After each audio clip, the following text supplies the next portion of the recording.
A Day of My Life ug bala mo sa ka-alien. Karon day guys, mang-harvest na ta sa atong tinanong na okra.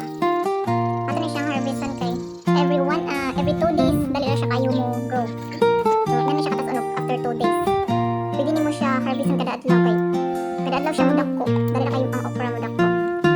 Nindot kay ni siya nindot kay siya sa sawan og suka. Kanya samot na og ginamos imong sluan lami kaya. Bisan init kayong panahon, nakasurvive yapon yung mga tinanom na kong okra kay ako man siyang gidiligan ako kada gabi eh. Di pwede init awan iwan uwan rin na nakabuhay.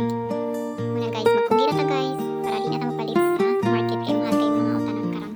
Basta as long as na kay yuta